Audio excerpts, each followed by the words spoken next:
الحمد لله نحمده ونستعينه ونستغفره ونؤمن به ونتوكل عليه ونعوذ بالله من شرور أنفسنا ومن سيئات أعمالنا من يهده الله فلا مضل له ومن يضلل فلا هادي له وأشهد أن لا إله إلا الله وحده لا شريك له وأشهد أن محمدا عبده ورسوله أما بعد فإن أحسن الكلام كلام الله وأحسن الهدي هدي محمد صلى الله عليه وسلم وشر الأمور محدثاتها وكل محدثة بدعة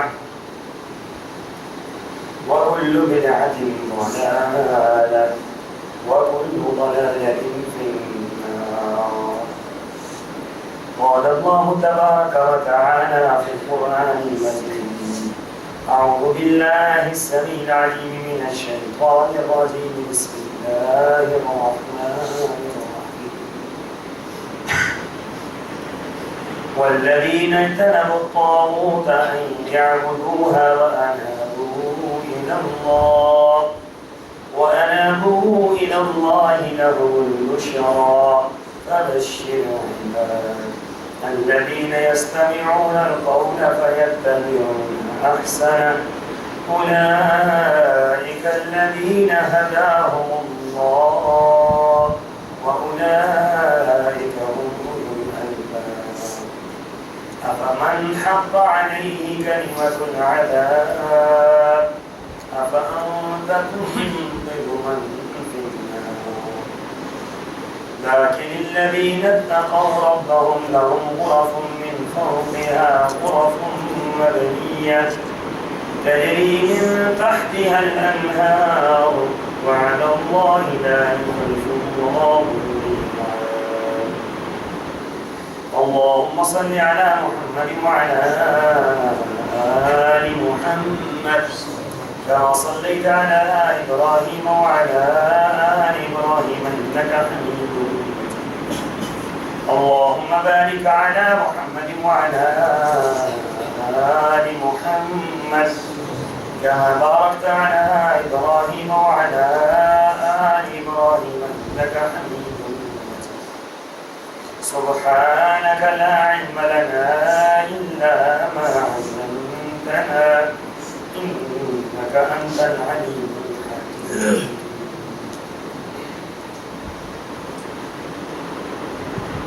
اور جن لوگوں نے طاغوت کی عبادت سے پرہیز کیا اور ہمدن اللہ کی طرف متوجہ رہے وہ خوشخبری کے مستحق ہیں. اور اے محمد صلی اللہ علیہ وسلم میرے بندوں کو خوشخبری سنا دیجیے جو بات کو کان لگا کر سنتے ہیں پھر جو بہترین بات ہو اس کی اتباع کرتے ہیں. یہی لوگ ہیں جنہیں اللہ تعالیٰ نے ہدایت کے لیے چنا ہوا ہے اور یہی لوگ عقل مند ہیں. بھلا جس شخص پر اللہ کی عذاب کی بات ثابت ہو چکی ہو تو کیا آپ اسے دوزخ سے بچا سکتے ہیں؟ ہاں وہ لوگ جو اپنے رب سے ڈرتے رہے ان کے لیے جنت میں بالا خانے ہیں جن کے اوپر بھی بالا خانے بنائے گئے اور ان کے نیچے سے نہریں بہ رہی ہیں. اللہ کا وعدہ ہے ان سے اور اللہ اپنے وعدے کی خلاف ورزی کبھی نہیں کرتا. آیت نمبر 17, 18, 19 اور 20 سورہ الزمر. مسلسل گرامی اللہ تبارک و تعالیٰ نے قرآن پاک کی ان آیات مبارکہ میں اہل ایمان کے اس طبقے کی تعریف فرمائی ہے جو اللہ تبارک و تعالیٰ کی دین کی بات کو توجہ کے ساتھ سنتے ہیں۔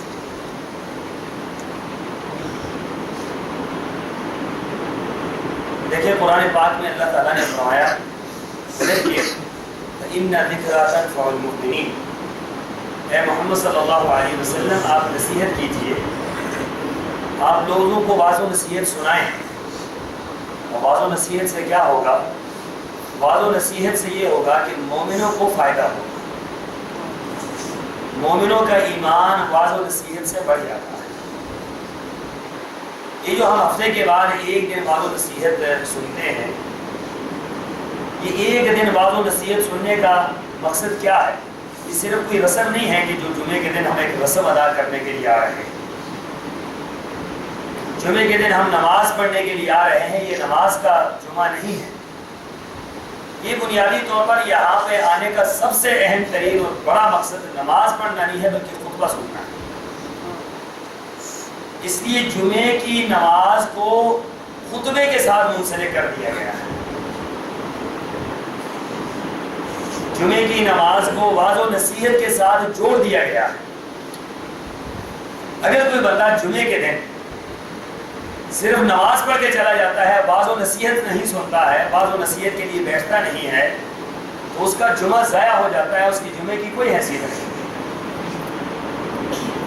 اس لیے کہ جمعے کے دن واعظ و نصیحت سننا اور واعظ و نصیحت کرنا یہ انسان کے ایمان کو جلا بخشتا ہے۔ ہم دن بھر دنیا کے معاملات میں مگن رہتے ہیں اور ہفتہ بھر دنیا کے جنگل میں پھنسے رہتے ہیں، ہمارا دل زنگ آلود ہو جاتا ہے، دماغ ہمارا دنیا کے اس معاملے میں کھو جاتا ہے، دنیا کے اس سسٹم کے اندر ہم اتنا مگن ہو جاتے ہیں کہ ہمارے اندر کئی قسم کی خرابیاں ہفتہ بھر آ جاتی ہیں۔ اب یہ جو ہم واعظ و نصیحت سنتے ہیں، اس سے کیا ہوتا ہے؟ اس سے وہ ہماری بیماریاں پھر دھل جاتی ہیں، واعظ و نصیحت سے وہ جو زنگ ہوتا ہے وہ اتر جاتا ہے۔ اس لیے رسول اللہ صلی اللہ علیہ وسلم کی مجلس میں صحابہ کرام کی جو کیفیت ہوتی تھی وہ بہت عجیب ہوتی تھی۔ حضرت طلحہ رسول اللہ صلی اللہ علیہ وسلم کے سامنے یہ بات ارشاد فرماتے ہوئے بھاگ رہے ہیں کہ نافق طلحہ، نافق طلحہ، طلحہ منافق ہو گیا، طلحہ منافق ہو گیا۔ تو حضرت بکر صدیق نے سنا تو بڑے پریشان ہو گئے کہ یہ کتنا عجیب جملہ طلحہ فرما ہے۔ طلحہ جیسا شخص جن کو رسول اللہ صلی اللہ علیہ وسلم نے کتنی مرتبہ جنت کی بشارت دی اور عشرہ مبشرہ میں شامل ہیں، تو وہ کیسے یہ بات کہہ رہے ہیں کہ منافق ہو گیا؟ تو حضرت بکر صدیق سے کہنے لگے کہ طلحہ تیرا کیا معاملہ ہے، تو کیوں اپنے آپ کو ایسا کہتا ہے؟ انہوں نے کہا کہ رسول اللہ صلی اللہ علیہ وسلم کی مجلس میں ہوتے ہیں، واعظ و نصیحت سنتے ہیں تو ہمیں جنت سامنے نظر آتی ہے، جہنم سامنے نظر آتی ہے، ہمارے دل صاف ہو جاتے ہیں، آنکھیں اشکبار ہو جاتی ہیں، دماغ جو ہے معطر ہو جاتا ہے۔ جب رسول اللہ صلی اللہ علیہ وسلم کی مجلس سے اترتے ہیں تو پھر ہماری کیفیت اکثر اس سے مختلف ہو جاتی ہے۔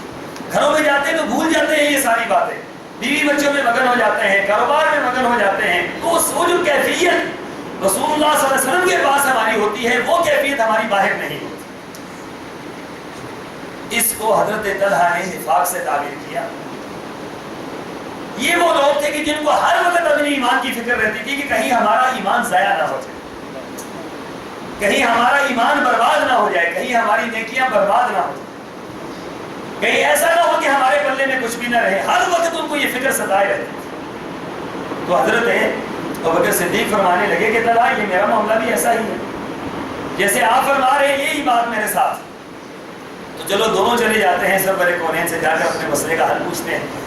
جب میرے آقا کے پاس تشریف لے گئے تو یہ بات ساری کی ساری عرض کی تو سرور کونین نے فرمایا اے ابو بکر، اے طلحہ، جو کیفیت تمہاری میرے پاس ہوتی ہے اگر یہی کیفیت تمہارے گھروں میں ہو، تمہارے بازاروں میں ہو تو رب کعبہ کی قسم اللہ کے فرشتے آئیں اور تمہیں راستے میں سلام کرتے ہوئے جائیں، تم سے مصافحہ کریں اللہ کے فرشتے، اتنی تمہارا مقام اور منزل ہے، اتنا تمہیں خوش نصیب سمجھا جائے، اتنا اللہ تعالیٰ کے ہاں تمہاری قدر و منزلت ہو، لیکن ایسا نہیں ہوتا۔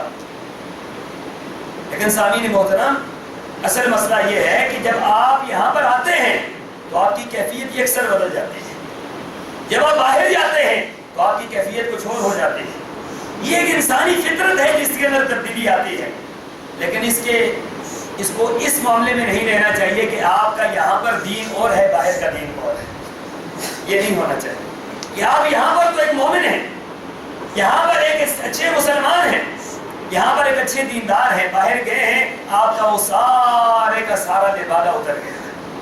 اس طرح میں اکثر ایک مثال دیتا ہوں کہ ہمارے ہاں ایسا ہی ہے جیسا کہ یہودیوں کے ہاں، عیسائیوں کے ہاں جب وہ اپنے عبادت خانے کی طرف جاتے ہیں تو مخصوص لباس پہن لیتے ہیں کہ ہم تو گارڈ کے اس میں جا رہے ہیں، تو وہاں جانے کا لباس بھی ایک ہے، اور جب وہاں سے نکلتے ہیں تو ان کا لباس ہی اکثر مختلف ہو جاتا ہے. اب وہ لباس مختلف نہیں ہوتا، بنیادی طور پر ان کا سب کچھ بدل جاتا ہے، یعنی کہ ان کا اندر کا ایمان اور ہے، باہر کا ایمان اور ہے. کلیسا کے اندر ان کا عقیدہ اور ہے، باہر کا عقیدہ اور ہے. ان کا نظریہ یہ ہے کہ کلیسا کے اندر ہمارا رب ہمیں دیکھتا ہے، باہر ہمارا رب ہماری پرواہ نہیں کرتا ہے. اور ہمارا نظریہ یہ ہے کہ دنیا کی کوئی جگہ ایسی نہیں ہے جہاں ہمارا رب ہمیں دیکھ رہا ہے. مسلمان کا نظریہ یہ ہے کہ اللہ بصیر بالعباد، کہ اللہ اپنے بندوں کو دیکھ رہا ہے، اور اللہ اپنے بندوں کو ایسے دیکھ رہا ہے جس طریقے سے دیکھنے کا حق ہوتا ہے. کائنات کے اندر اس کی مثال پیش نہیں کی جا سکتی. جو کالی رات کے اندر کالی پتھر کے اوپر کالی چیونٹی کے کالے پاؤں کی لکیر کو جانتا ہے اور اس کو دیکھ رہا ہے، وہ ہمیں تو بطری جولا دیکھ رہا ہے. اللہ بصیر بالعباد، ان اللہ بصیر بالعباد، اللہ دیکھ رہا ہے، اللہ دیکھ رہا ہے اپنے بندوں کو. تو سامعین محترم، رسول اللہ صلی اللہ علیہ وسلم نے صحابہ کرام کی جو تربیت فرمائی وہ اس معیار کی تربیت تھی کہ صحابہ کرام کا ایمان وہ جو باہر کیفیت ہوتی تھی وہی اندر ہوتی تھی. ہمارا ایمان آج بالکل انہی جیسا ہے، کیسے کہ باہر ہماری کیفیت اور ہے، اندر ہماری کیفیت اور ہے. ان کا نظریہ یہ ہے کہ گاڈ ہمیں صرف ہمارے کلیسا میں دیکھتا ہے. آج مسلمان بھی یہی سمجھتا ہے کہ ہم صرف مسلمان مسجد کے اندر، مسجد سے جب باہر جائیں گے تو پھر اپنی اپنی مرضی ہے. اگر ایسا ایک مسلمان ہے کہ باہر اپنی مرضی ہے اور اندر اسلام ہے تو یقین جانیے کہ پھر نہ اندر اسلام ہے نہ باہر اسلام ہے. اسلام وہ ہے جو یہاں بھی ہے اور باہر بھی ہے. اسلام خوشی میں بھی ہے، غمی میں بھی ہے. اسلام کا لبادہ اتر نہیں سکتا. جہاں پر آپ نے لبادہ اسلام کا اتار دیا ہے وہاں آپ نے سب کچھ اتار دیا ہے. اس لیے سامعین محترم، رسول اللہ صلی اللہ علیہ وسلم کے مبارک زمانہ میں جو صحابہ کرام کی تربیت کا معیار تھا بڑا خوبصورت تھا. صحابہ کرام کی زندگی جب سامنے بیٹھتے تھے، بات سنتے تھے، سمجھتے تھے، یاد کرتے تھے، عمل کرتے تھے، ان کی زندگی کا وہ بات حصہ بن جاتی تھی. آج ایک بات پر صرف میں آپ سے بات کروں گا، ہم جو کچھ سنتے ہیں کیا ہمیں وہ یاد رہتا ہے؟ پچھلا جمعہ جو آپ نے سماعت فرمایا، بہت کوشش کرتا ہوں. پہلے آپ کو پتہ ہے میں بہت تیزی کے ساتھ بولتا تھا. ہمارے اکثر حضرات نے یہ کہا کہ شاہ صاحب آپ بہت تیزی سے بولتے ہیں، ہمیں سمجھ نہیں آتی. تو میں نے کہا یہ سمجھانا مقصود ہے، خطابت دکھانا مقصود نہیں ہے. تو میں نے اپنے آپ کو کیا کیا، میں نے ہلکا ہنا کہ یہ خطابت کا ایسا جوش ہے یہ پیچھے نہیں آتا. جو تقریریں میں جلسوں میں کرتا ہوں وہ اگر آپ سن لیں تو آپ پریشان ہو جائیں گے کہ یہ وہ شاہ صاحب ہیں نہیں جو وہاں پہ تقریریں کر رہے ہیں. میں لوگوں سے یہ کہتا ہوں یہاں پر یہ بات و نصیحت ہے، یہاں پر اصلاح کی باتیں ہیں، یہاں پر لوگوں کو کچھ دینا ہے. جمعے کے دن جو لوگ آئیں تو کچھ لے کر جائیں، کچھ نہ کچھ لے کر جائیں. ہم سے یہاں صرف خطابت کی جوہر نہ دیکھیں کہ شاہ صاحب نے اتنی زبردست تقریر کی، بھائی کیا کہا کوئی پتہ نہیں کیا کہا. تو پھر اس کا مطلب ہے شاہ صاحب نے پسینہ ویسے ہی بہا دیا ہے، ٹھیک ہے، ان کو ویسے ہی جو ہے وہ انہوں نے اپنا وقت ضائع کیا اور آپ کا وقت بھی ضائع کیا. اور عند اللہ جرم ہے، اتنی عوام سامنے بیٹھی ان کو کچھ دیا نہ جائے. تو سامعین محترم یہ بتائیں کہ اتنا جو قیمتی وقت ہے ہمارے پاس یہ جمعے کا، اور تھوڑا سا وقت ہے اور بہت قیمتی ہے، اس قیمتی وقت میں ہم جو سنتے ہیں کیا وہ ہمیں یاد رہتا ہے؟ یہ بڑی غور طلب بات ہے کہ جو ہم سنتے ہیں ہمیں یاد رہتا ہے. ہم سنتے ہیں لیکن ہمیں یاد ہے، تو اس میں قصور پہلی بات کیا ہے، یہ دوسری بات کیا ہے؟ نہیں، سننے میں قصور ہے یا یاد رکھنے میں قصور ہے؟ لیکن یہاں میں قصور نکل رہا ہے. یہ سننے میں قصور ہے کہ آپ غور سے نہیں سن رہے، غور سے نہیں سن رہے. بندہ غور سے سنے تو یہ کیسے ہو سکتا ہے اس کو یاد نہ ہو؟ غور سے سننا. صحابہ کرام کو کیوں حدیثیں یاد ہوتی تھی؟ ایک صحابی ہے، ایک مجلس کے اندر حضرت عبداللہ بن عباس فرماتے ہیں رسول اللہ صلی اللہ علیہ وسلم نے ایک مجلس کے اندر فجر کے بعد سے لے کر ظہر تک بیان فرمایا، ظہر سے لے کر عصر تک بیان فرمایا، عصر سے لے کر مغرب تک بیان فرمایا، مغرب سے لے کر عشاء تک بیان فرمایا. لوگ پوچھنے لگے عبداللہ تجھے ان میں سے کچھ یاد بھی رہا؟ کہا اللہ کی قسم ہے ایک ایک حرف جس طرح رسول اللہ نے بیان فرمایا تم مجھ سے سن لو، مجھے ایک ایک حرف یاد ہے. سوچئے کہ یہ وہ لوگ کیا ہم سے ان کا کوئی دماغ بڑا تھا، حجم بڑا تھا دماغ کا؟ یا ہم سے زیادہ وہ لوگ کھاتے پیتے تھے، ان کی خوراکیں زیادہ اچھی تھی؟ وہ سنتے تھے بات کو، اتنا ہمہ گوش ہو کر سنتے تھے کہ ان کے ذہن پر بات نقش ہو جاتی تھی. پتھر پر لکیر جو ہے وہ مٹ سکتی تھی، ان کے حافظے سے بات مٹتی نہیں تھی. اس طریقے سے حافظے پر بات پڑ جاتی تھی گویا کہ پتھر پر لکیر پڑ گئی، وہ مٹ جاتی تھی، ان کے حافظے سے بات نہیں جاتی تھی. اسی لیے انہوں نے فرمایا کہ صبح سے لے کر شام تک رسول اللہ نے بیان فرمایا ہے، اسی انداز سے میں آپ کے سامنے بیان کر دوں گا، ایک بات بھی میری اوپر نیچے نہیں. حضرت امام بخاری رحمہ اللہ ان کا امتحان لینا چاہا کچھ لوگوں نے کہ ہم امتحان لیں کہ بخاری تو بہت حدیثیں بیان کرتے ہیں اور اتنی حدیثیں بیان کرتے ہیں کہ دنیا کی عقل دنگ رہ جاتی ہے کہ اتنی حدیثیں یاد ہیں. امام بخاری رحمہ اللہ تعالی فرماتے ہیں کہ مجھے 3 لاکھ حدیثیں زبانی یاد ہیں. 2 لاکھ افراد کا ڈیٹا، 2 لاکھ افراد کا، آپ کے کمپیوٹر فیل ہو جاتے ہیں یہاں پر، 2 لاکھ افراد کا ڈیٹا جس میں تاریخ پیدائش، تاریخ وفات، استاد کون کون ہیں، شاگرد کون کون ہیں، کہاں پر پیدا ہوا، کہاں پر فوت ہوا، کتنی حدیثیں روایت کی، کس کس کو روایت کی، آگے کون کون سے شاگرد چلے، یہ سارے کا سارا ڈیٹا امام بخاری کی میموری میں یہ سارے کا سارا ڈیٹا موجود تھا. فرماتے ہیں کہ 2 لاکھ افراد کا ڈیٹا مجھے اس طرح یاد ہے جس طرح ایک باپ کو بیٹے کے نام یاد ہے. ہمارے یہاں حافظوں کا یہ حال ہے، ہمارے حافظے کا، یہ حافظوں کی بات نہیں کر رہا، حافظے کی بات کر رہا. کہ آپ اگر کبھی کسی بندے سے پوچھیں نا آپ کے کتنے بیٹے ہیں، 8 بیٹے، نام کے نام بھول جاتے ہیں، بچوں کے نام بھول جاتے ہیں. ابھی ہمارے حافظے کیوں کمزور ہے؟ ہمارے حافظے کیوں کمزور ہے؟ اس کی پس منظر ہے حافظوں کا کمزور ہونا، بہت بڑا پس منظر ہے. میں اس طرف نہیں جاتا، لیکن میں صرف اتنا عرض کرنا چاہتا ہوں جو میرا موضوع ہے کہ ہمیں بات یاد کیوں نہیں رہتی. آپ نے رمضان کے اندر خطبے سنے، آپ نے اس سے پہلے کے خطبے سنے، آپ کو خطبے کیوں نہیں یاد؟ اس کا پہلا فلسفہ یہ ہے کہ ہم غور سے نہیں سنتے. جب ہم سنیں گے نہیں تو یاد نہیں ہوگا. اب سننے کے لیے کیا چاہیے؟ سننے کے لیے ہمہ گوش ہو کر کہ آپ کی توجہ کسی طرف نہ ہو، جو مرضی ہو جائے، آپ کے گرد گرد کیا ہو رہا ہے آپ کو نہیں پتا ہونا چاہیے. یہی رسول اللہ صلی اللہ علیہ وسلم نے صحیح بخاری کی حدیث کے اندر فرمایا کہ ایک شخص گھر سے غسل کر کے نکلتا ہے، راستے میں بڑا احترام کے ساتھ چلتا ہے، مسجد کے دروازے پر پہنچتا ہے، دعا پڑھ کر اندر داخل ہو جاتا ہے، مسجد میں جہاں کہیں جگہ ملتی ہے جا کر بیٹھ جاتا ہے، لوگوں کے کندھے نہیں پھرانتا، جہاں کہیں جگہ مل جاتی ہے. یہ نہیں کہ آگے آنے کی کوشش کرے، لوگوں کے اوپر سے گزر کر آئے. کیوں؟ جب کسی کے اوپر سے گزرے گا ظاہر بات ہے اس کی توجہ بڑھ جائے گی. لہٰذا جہاں جگہ ملی وہاں پر بیٹھ گئے، جتنی رکعت اس کو اللہ نے توفیق دی پڑھ لی. اس کے بعد امام نے خطبہ شروع کیا، امام کا خطبہ اس نے سننا شروع کر دیا. اس کے دوران وہ ادھر ادھر نہیں دیکھا، اس نے کھیلا نہیں کنکریوں کے ساتھ کوئی گفتگو کر رہا ہے اس کو نہیں کہا کہ تم چپ کر جاؤ.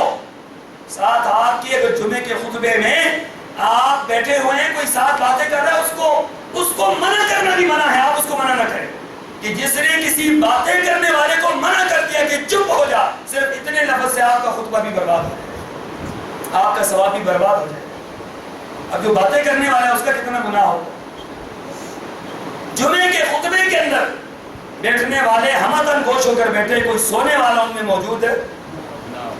بابا جی کی جگہ کوئی سونے والا موجود نہ ہو. ادھر توجہ میری طرف، مجھے دیکھ، اگر سو جائیں گے تو سو گئے، وہ تو ساری بات ہی ختم ہوگی. اس لیے فرمایا جب جمعے کے دن آؤ تو کیا کر کے آؤ؟ غسل کر کے آؤ، خوشبو لگا کے آؤ، مسواک کر کے آؤ، ٹھیک ہے، تاکہ آپ تندرست و توانا لگے. اس طرح نہ ہو جس طرح آپ ہاسپٹل میں جا رہے ہیں، اس طرح ہو کہ جس طرح آپ اللہ کی عبادت کی حشاش بشاش، خوبصورت آپ کا لباس، تندرست آپ کا جسم،